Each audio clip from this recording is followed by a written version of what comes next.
महाराज जी, लौकिक उन्नति से बढ़कर आध्यात्मिक उन्नति है, इस बात की ठसक कैसे लाएं कि जो आध्यात्मिक उन्नति है, लौकिक उन्नति तो कुछ भी नहीं है उसके?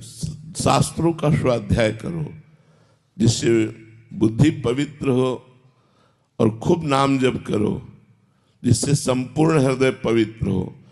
तो पवित्र हृदय में ये माया का विलास ऐसे दिखने लगता है जैसे बमन। रमा विलास राम अनुरागी, तजत बमन जिम जन बड़ भागी। लक्ष्मी का विलास भगवान के भजन करने वालों को ऐसा दिखाई देने लगता है जैसे बमन। बमन का मतलब समझते हैं ना, उल्टी। जैसे उल्टी से घृणा हो जाती है, ऐसे भोगों से घृणा हो जाती है यदि सच्चाई से भजन करोगे तो। जब तक हम भजन नहीं करते, सत्संग नहीं सुनते, तब तक ये अध्यात्म की महिमा प्रकाशित नहीं होती। ब्रह्मादिक के पद, ब्रह्मादिक के भोग विष के समान लगते हैं, ऐसा आनंद प्राप्त होता है अध्यात्म में, ऐसा सुख प्राप्त होता है। इसलिए नाम जप करो, सत्संग सुनो, शास्त्र स्वाध्याय करो, तो आपकी बुद्धि इतनी प्रवीण हो जाएगी कि वो समझ पाएगी कि इस मलिन माया के भोगों में सुख नहीं, सच्चिदानंद भगवान में सुख है। वृंदावन में सैकड़ों ऐसे परिवार रह रहे हैं, आकर के बाहर से सत्संग सुनकर। कोई रिक्शा चला रहा है, कोई कुछ कर रहा है, और जिनके कुछ नहीं तो भगवत सहारे पड़े हैं। सब कुछ छोड़ करके भगवत सहारे वृंदावन पड़े। भगवान का नाम, भगवान का रूप, भगवान की लीला, भगवान का धाम, इनका आश्रय लिए। अध्यात्म आकर्षण करता है तो बड़े बड़े चक्रवर्ती सम्राट अपने पदों का त्याग करके भिक्षुक बन जाते हैं, भर्तरी जैसे महापुरुष। तो अध्यात्म का आकर्षण हो तब संसार की उन्नति हमें लघु लगे। अध्यात्म का आकर्षण ना होने पर ही तो है संसार की उन्नति में। और संसार की उन्नति को प्राप्त हमारे पास आते हैं और वो अपनी दशा बताते हैं। हम कई बार सत्संग में कह चुके कि किसी भी तरह के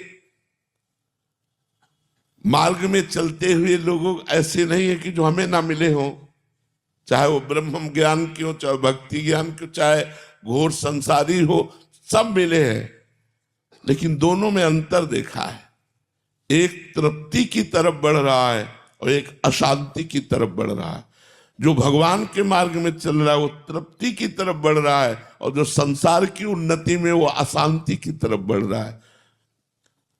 बहुत बड़े धनी मानी, बहुत सब कुछ भारत लेवल के वो आए थे और कह रहे थे कि अब मुझे सब कुछ प्राप्त है, लेकिन ये सब कुछ छूट जाएगा, मरूंगा, इस बात का भय है। ये अंतिम अशांति कौन दूर करे? बिना अध्यात्म के बिल्कुल जीवन व्यर्थ गया। तुमने असंख्यों रुपए कमाए, खूब नाम कमाया, बड़ी इज्जत कमाई, लेकिन मर गए।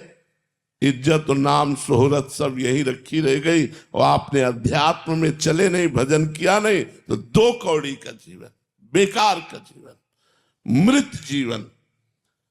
और आप नमक रोटी खा रहे हैं, धर्म से चल रहे हैं, समाज सेवा कर रहे हैं, नाम जप कर रहे हैं, महान जीवन।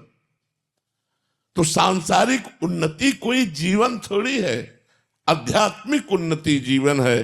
सांसारिक उन्नति के साथ यदि आध्यात्मिक उन्नति है तो बहुत सुंदर है, लेकिन यदि सांसारिक उन्नति केवल है, आध्यात्मिक नहीं, तो किसी काम की नहीं है। कई ऐसे धनी मानी ईश्वर्यवान समाज सम्माननीय हमारे सामने एकांतिक में प्रश्न कर चुके हैं कि मैं खुश नहीं हूं। बिना अध्यात्म के आप खुश नहीं हो सकते। कुछ भी करके देख लो। तब लग कुशल न जीव कहूं, सपने हो मन विश्राम, जब लग भजत न राम कहूं, शोक धाम तज काम। जब तक भगवान का नाम जप नहीं करोगे आप खुश नहीं रह सकते, चाहे जितना आप ऐश्वर्य कमा लो। चाहे जितने भोग भोग लो, आप अतृप्त रहोगे, अशांत रहोगे, चिंतातुर रहोगे। आपके निगेटिव विचार आपको जलाएंगे जब तक आप अध्यात्म से नहीं जुड़ो। महाराज जी, एक मान्यता संसार में बन चुकी है कि खूब धन दौलत हो, खूब गाड़ी बंगला सब कुछ हो, खुशी इसमें है। बट महाराज जी, खुशी जो आनंद है और ये जो धन संपत्ति आदि है, ये प्रारब्ध के अनुरूप होके आया है हमारे जीवन में। बट खुशी और दुख ये भी महाराज जी प्रारब्ध के अंतर्गत है। नहीं, हमारी बात को समझिए। जो लोग ये समझते हैं कि धन संपत्ति में सुख है, आप हमें बताओ क्या रुपए में सुख है? एक कमरे में आपको बंद कर दिया जाए, चारों तरफ से रुपया भर दिया जाए, तो 2 दिन में आप चिल्लाने लगोगे कि हमें बाहर निकालो, मुझे खुला वायु चाहिए। नहीं, रुपए में सुख है, आप रुपए में आनंद लीजिए ना। चारों तरफ से रुपया भर दिया जाए तो आप कहोगे नहीं मुझे प्यास लगी है, पानी चाहिए। तो सोना चांदी उससे आपको ढक दिया जाए तो, अरे भाई ये इसलिए प्रिय है रुपया कि उससे भोग मिलते हैं। भोग इसलिए प्रिय है कि वो हमारे शरीर को अच्छा लगता है, इंद्रियों को अच्छा लगता है। और जब शरीर ही तेरा छूट जाएगा, शरीर ही नष्ट हो जाएगा, तो ये भोग और ईश्वर तेरे किस काम में आएंगे?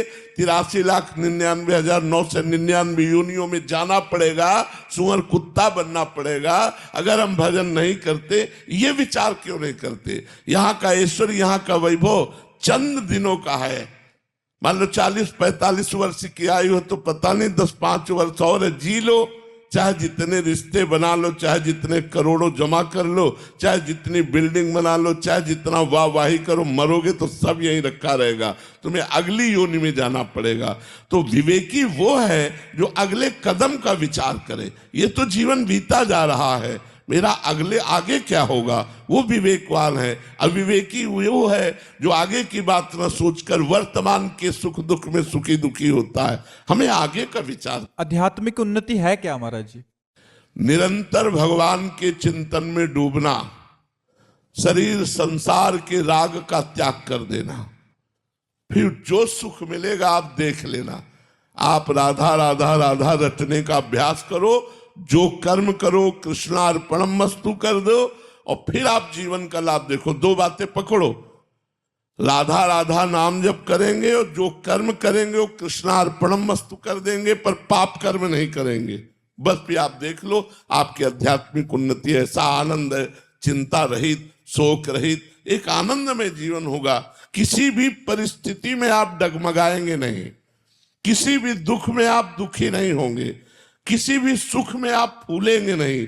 अध्यात्म आपको ऐसा आनंद प्रदान करेगा, समता प्रदान करेगा, ज्ञान प्रदान करेगा, जन्म मरण के चक्र से आपको मुक्त कर देगा। महाराज जी, हम लौकिक उन्नति भी चाहते हैं, ये चाहते हैं, बट उसके साथ आध्यात्मिक उन्नति हो सकती है। देखो, हम लौकिक उन्नति अपनी नहीं चाहते, लेकिन होना है तो हो रही कि नहीं हो रही, आप हमें बताओ।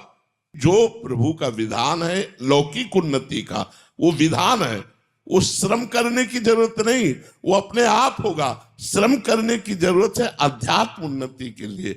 अध्यात्म हमारे प्रारब्ध में नहीं लिखा, अध्यात्म क्रियमाण है, और ये सुख और दुख, लौकिक उन्नति, ये प्रारब्ध में लिखी। तो मेहनत करना छोड़ दें महाराज? मेहनत करते हुए हमें भगवत स्मरण परायण रहना है। कायर, पहले ही इनके प्रश्न में कहा था, कायर बनने की जरूरत नहीं। हमारा प्रयत्न, हमारा पुरुषार्थ चलता रहेगा, फल की कोई चिंता नहीं है। निरंतर नाम जप कर रहे हैं तो बात बनेगी। केवल सांसारिक प्रयास, केवल सांसारिक उन्नति, ये बहुत बड़ा धोखा है हमारे जीवन में। जो हम मनुष्य जन्म में अध्यात्म शक्ति जागृत करने आए थे वो तो कर नहीं पाए और व्यर्थ में चले गए। इसलिए कहते नाम जप करो।